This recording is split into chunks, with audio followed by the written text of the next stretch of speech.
Tozolanda pe à son âme, à ça la kisaki biso ya solo na histoire ya sala kete, yep ko azalaki penza mwana musée te azalaki nde mwana ya camarade ya musée oyo na simaliwa tata na ye azalaki adopté na musée na tango wana azalaki na kombo ya Hippolyte Kanambe bana poto nyonso bateya biso to chatembe me bande ko na ye bando budeye ko na pona nini na landeli yango parce que na Deutéronome Moïse alobaki na bana Israël tango kokoma na mboko nzamba azopesa yo tu ne prendras pas un étranger pour le faire ton roi ton chef.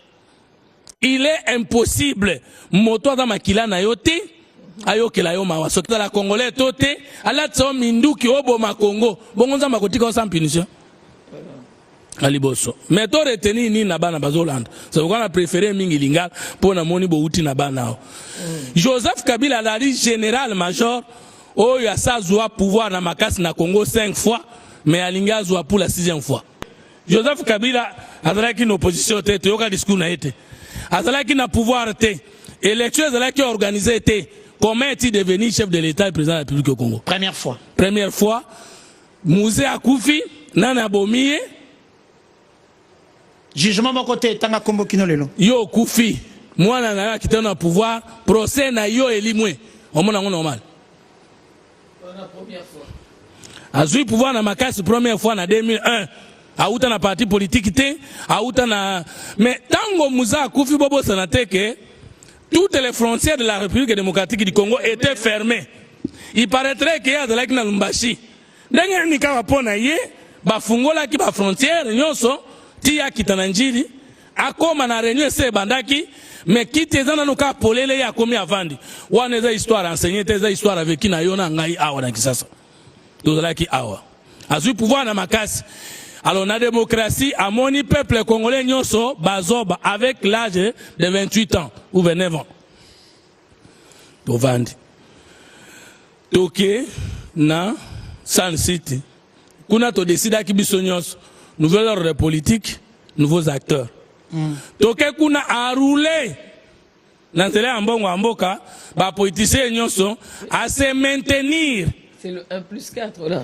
Avant 1+4 d'abord, à rouler bango nyonso zongi na pouvoir yemoko à saler 1+4 à saler accord de cascade yena ndeko Jean-Pierre Bemba na Congo central akekuna rouler à zongi à se maintenir na makasi alors que toi qui na posa ko ndolongola ye na assemblée du dialogue. On a deuxième fois. Deuxième fois Joseph Kabila a eu pouvoir na makasi à Botoli Jean-Pierre. Troisième fois Jean-Pierre Bemba na 2006. Mais élection eleki peuple a voté Jean-Pierre Bemba a triqué. Nani a pesa ki biso preuve que en 2006, Joseph Kabila a eu une élection à Ibaki, et ça va la catholique. Basango. Basango. Nakosi, non, le bâtonnier sont là, profiter, à part Papa Mosengo, Moutoakenda, les restes, Bazali, on habité. Tout le bas solo, l'élection, et l'équipe, Motoalongi, Ezali, Bemba. Bemba. Joseph Kabila a eu pouvoir à Bemba, na Makas, a imposé guerre na Kinshasa, Tokufi, Topoli na Kinshasa, yé na Makasi à se maintenir na pouvoir. Je salue la mémoire de Hugo Tanzambi, qui est décédé dans ces conditions-là. Congolais, Souvenir, quatrième fois, en 2011, Papa Etienne Tshisekedi accueilli Abeti Joseph Kabila en élection en 2011. Libungu Toulou et Nyama. Joseph Kabila a eu pouvoir na Makas. Nana proclamé que pouvoir a eu et dans l'élection à Lokuta. Basango. Parce qu'avec moi, ça ne marche pas. Mais kokokate yomoko zoa ma responsabilité non na maboko. Raison pour laquelle vous avez vu Kagame sort, fait ses sorties médiatiques à Goma. Ce discours Kabila a prononcé discours wana na kati ya Goma. Asala kango libanda Goma te. Discours o alobi akokufa na munduki ye aza soda alobeli yango na kati ya Goma. Alobeli yango libanda Goma te. Alors, moment Tozali, je vais dire aux Congolais, pendant que vous parlez que c'est que du voyageur, voilà ma raison, il y a voyage à voyage à Ndenge Fouti. Kabila a continué à Goma. Elle a Goma. Rapport, il y a droit de l'homme et Bimi. Stade de l'unité de Goma, Kabila Tchango prison. Stade délimité, bah j'ai l'union sur Bakanga. Bah tiens, on a stade délimité de Goma, na prison. Et prison, on a Baka à côté, au fan d'accueil. Donc prison, il y a côté. Il y a mis balai. Clôture, il y a Aner. Kabila Tchango prison. Place Bakanga, bah jeune. Bah monsieur Batia, bah on a prison. Na quartier, na clôture, il y a Aner. Bah tiens, bah on a prison, na Goma. Bon, là, on a place na Tangela. Il y a mis ça tout à Tchebango. Na espace ya RTNC. Clôture ya RTNC. Ya Goma. Bache prison wana. Bacha batupé place quoi. Tous ces jeunes, on est en train d'arrêter. Bache bango na ba prison wana. Baza ba prisonnier na ba milliers on a payé. Alongwe wana. Kabila entre Goma. Akena Rubangavu. Ko visiter. Ba jeune o bakangi. Akosa bango que non. Nous sommes ici pour libérer le pays. Voilà, Tshisekedi a pris le pays en otage. La République est mal dirigée. A dirigé Mboka Mabe. Bisonabino, il faut libérer Mboka. Mboka est prise en otage. Voilà le discours après si bango lokuta. Immédiatement après quitter, visiter les prisonniers. Bato bakangi na Rubangavu. Kabila aye na hôtel Pyramide. Bokanga. Tala. Omani mutu otoko bomé na minute. Pour vous dire que je suis là-bas. J'ai été à Goma, à Kerubangavu, ailleurs, à Sololina Bango, à visiter ma jeune union sur Bakangi na Goma, à visiter Bango na logo ya Aner, na clôture ya Aner, Liban, na place Baché Bango na prison, na clôture ya Aner, à quelqu'un visiter au bazar na stade de l'unité de Goma, au bazar na pas prisonnier debout, donc à côté les mains, au côté les mains Bango pendant 3 jours. Prisonnier, bah oh à un hôtel. Yami balé à quelqu'un visiter au bazar na Rubangavu. Après Rubangavu, Kabila qui quitte Rubangavu vers hôtel Pyramide na 3e niveau. Kabila a un hôtel Pyramide na 3e niveau, mais avant d'aller Sabino, oh solo la mine hôtel Pyramide na 3e niveau. Continuez de s'abonner, abonnez-vous vraiment. Andeko s'abonner na MM Télévision, votre chaîne, abonnez, partagez, likez l'émission. Quartier général de Joseph Kabila actuellement est à Kabas, na Rwanda. Quartier général de Joseph Kabila, c'est à Kabas, na Rwanda. Après, il y a des pays surtout, même Ouganda, et Lingi était. À chaque quartier général na Ouganda. Kenya et Lingi était à chaque quartier général na Kenya. Ouganda, Afrique du Sud, Tanzanie, Namibie, Zimbabwe, Zambie et boy, avec chaque quartier général na yé. Na Rwanda, place où il y a donc à chaque quartier général. Na pas sabino na hôtel na résidence na yé, na avenue, mais pour les réseaux sécuritaires. Na repesa kaka quartier général na Kabas na Rwanda. Place hôtel les a na koza quartier général na enda kwa zofan les a 5 niveaux. C'est là où Kabila est actuellement. C'est là où il a mis son quartier général. Après là, elle raconte na Congo à sa discours à Yabisi Bino été. Lui est militaire à Koufana balle. Je mourrai par une balle. Mais pendant que vous l'appelez le père de la démocratie à Congo. Un père de la démocratie qui va comploter la rébellion contre son propre pays. Et les Congolais n'arrivent pas à comprendre. Les idiots, les imbéciles qui n'arrivent pas à comprendre, qui ne savent même pas différencier entre M23, AFC et Joseph Kabila et Kagame. Quelqu'un qui est président, qui était président du Congo pendant 18 ans, qui a dirigé ce pays, aujourd'hui il se retrouve dans un mouvement rébellion, dans une rébellion contre son propre pays. Un ancien chef de l'État. Je n'arrive pas à comprendre. Certains Congolais, Baza Batou, to Baza Banyama. Bobenga Chini Arando. Na longwe wana, ayena hôtel Pyramide, bakoti si réunion. Réunion est na hôtel Pyramide, na Pyramide Hôtel, na Goma. Joseph Kabila, Bertrand Bisimbi, Sulutani Makenga, Willy Ngoma, tous ces officiers, oh Atambola Nabango, Corneille Nanga, na réunion. Réunion est bandit. Papa Kabila qui dit, il faut récupérer tout Lubero. Immédiatement, il faut récupérer Lubero, pour tenir vers Kisangani. Et il faut aller vers Ouvira, récupérer Ouvira tout, pour quitter vers Kigali, pour quitter vers Kalemi. Immédiatement, il faut récupérer Lubero et pour atteindre Kisangani. Il faut récupérer Uvira pour atteindre Kalemi. Wana contre Rani apesa ki bango lobby. Yango na apesa bino lobby. Comment solo na bango lobby na beteli bino ngo lelo o ba solo la ki lobby. Kabila na batunai. Ça suffit. Kabila prend son avion, prend le véhicule à Koti. Reste quartier général Neza.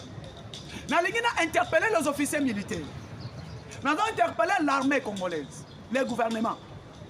Kabila ne va pas tarder. Alors, ne rêvez pas. Bon, c'est la tête. On a émis si bino. Pas service, on a vu. Pas service, n'a pas pessimé. Mes services m'ont appelé, ils m'ont donné cette information. Président Moustapha, Joseph Kabila Zalaki na Rubangavu.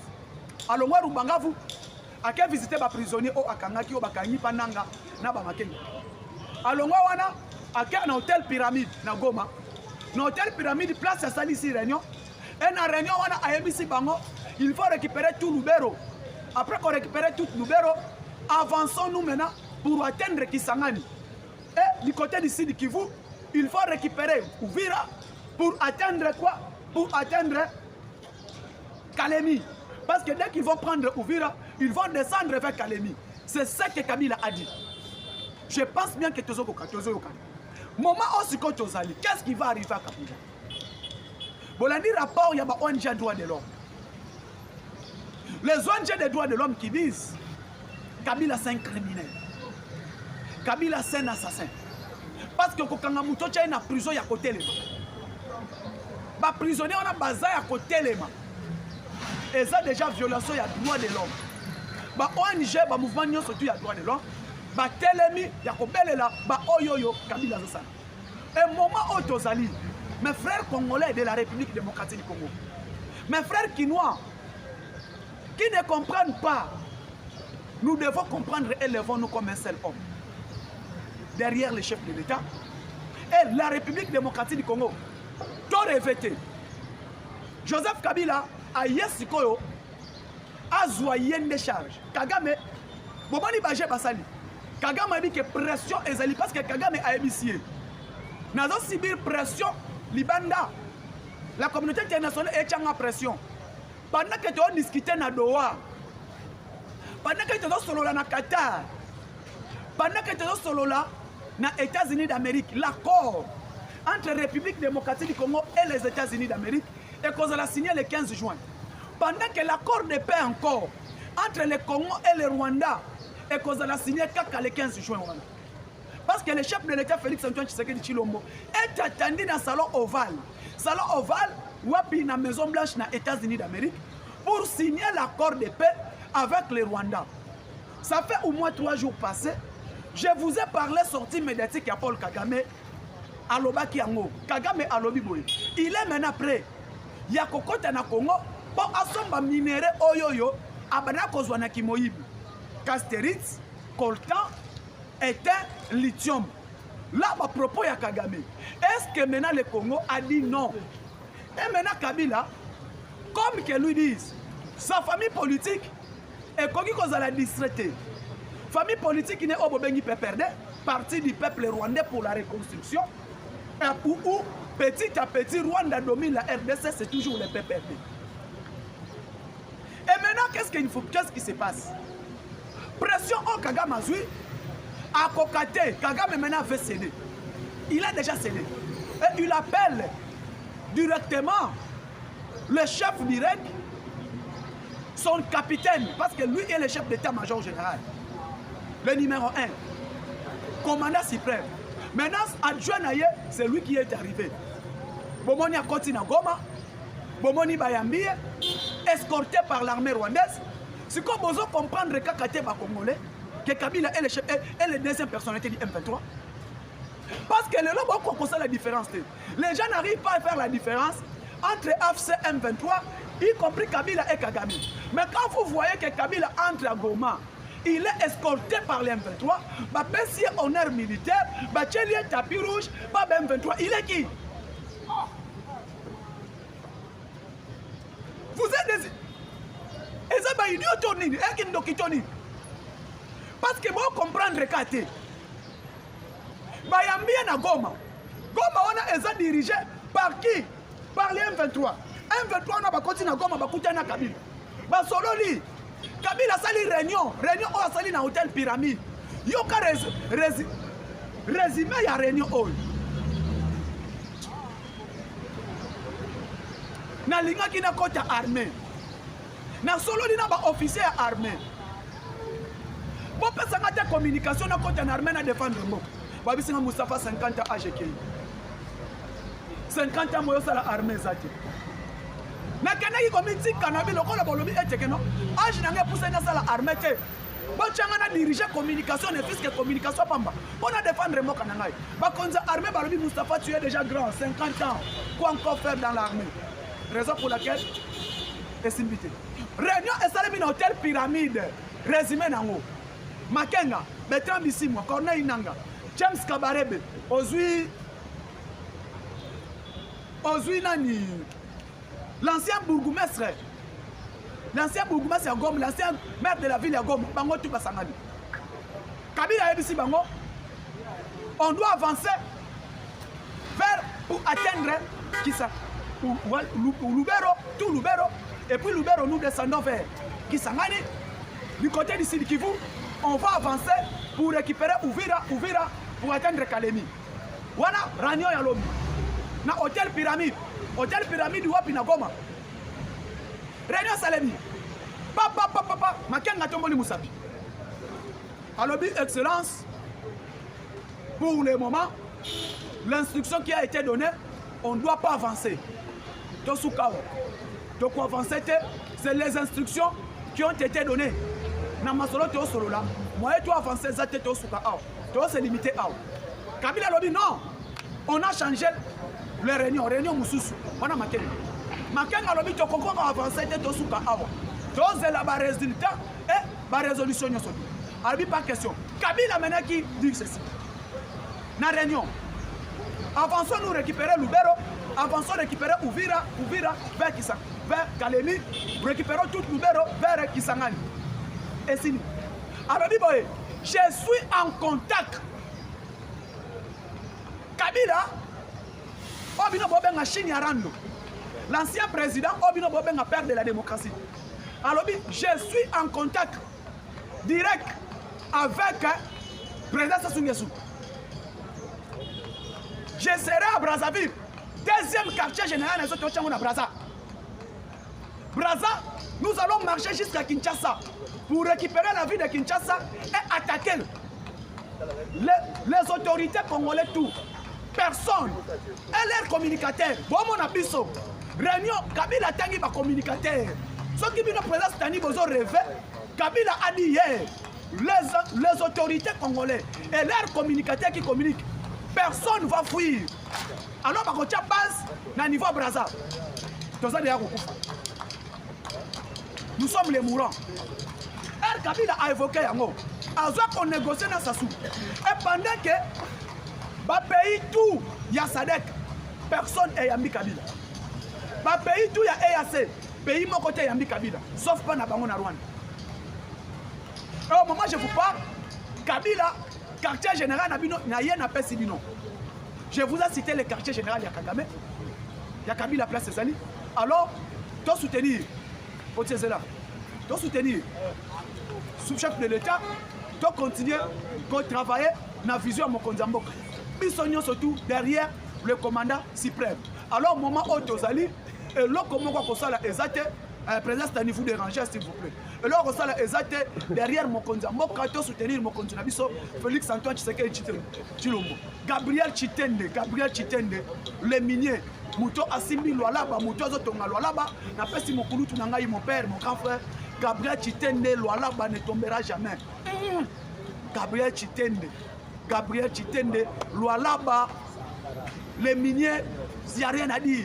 Mouto Asala Moussala qui toque au niveau Lualaba, et à part Rwanda Toza, l'excellence, monsieur le ministre des Finances, Doudou Fouamba, un bon travail. Le lot, tout le monde a été. Vu la Kinshasa, quand même, ils ont bétonné l'accord signé avec 800 millions. Le ministre des Finances, excellence, Doudou Fouamba, Likunde Libotaï, au Hachembongo, on n'a pas ton abanzela à mobiliser par moyen pour construire des routes, pour innover nous tous nos routes. Il y a la République démocratique du Congo, sous l'impulsion du chef de l'État, sous l'impulsion de madame, sous la coordination, la madame, la première ministre Judith Suminwa Tuluka, a instruire le ministre des Finances, Babimisa Mbongo aussi 800 millions.